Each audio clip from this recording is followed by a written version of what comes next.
Super Saturday is here and the final game will be France versus Scotland. What a game.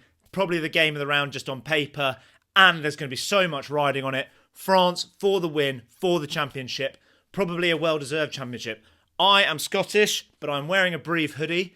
Drop us a comment if you know why that shows that I'm supporting Scotland by wearing a hoodie of a French team. But let's get into this preview. Last week we complained that there was just everything had been said about the France side. There wasn't that much more to say. But there are plenty of new things to say this week, even though it is a fairly settled side. It's just those two injuries to Antoine Dupont and Pierre-Louis Barassi and the changes they've made for those two. So Fickou comes in at 13 for a bit of experience. And that defence in that 13 channel.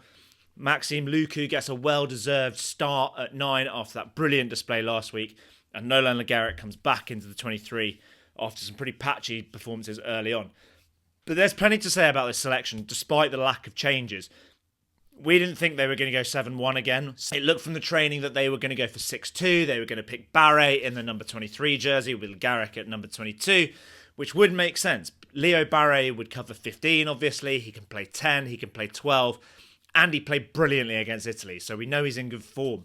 Feels like a big risk to only have one back on the bench, mainly because of who they're playing, because it's Scotland, who have a devastating backline. Like, if there's an injury in the centres, which way are they going to go? Are they going to go for Jegu again, or are they going to go for Le Garrec in at 9 and shift everyone out one, so Lucu to 10, Ntamack to 12?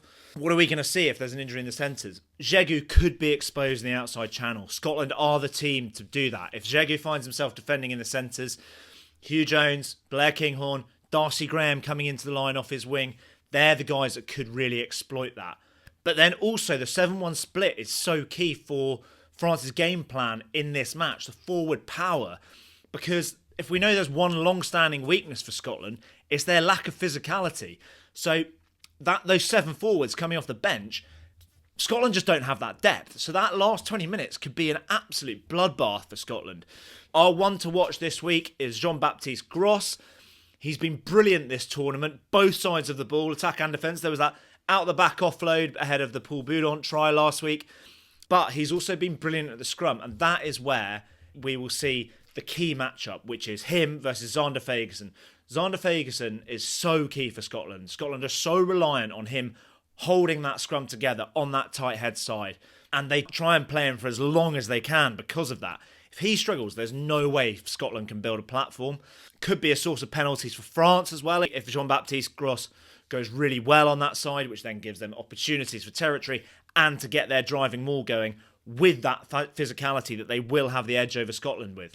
So it's a fascinating thing. Can Scotland match the physicality up front from France? And can France keep out that devastating Scotland attack in those outside channels, especially if there's any disruption in that backline through injury and they have to plug some gaps? Let us know what you think. Drop a comment. Give us a follow.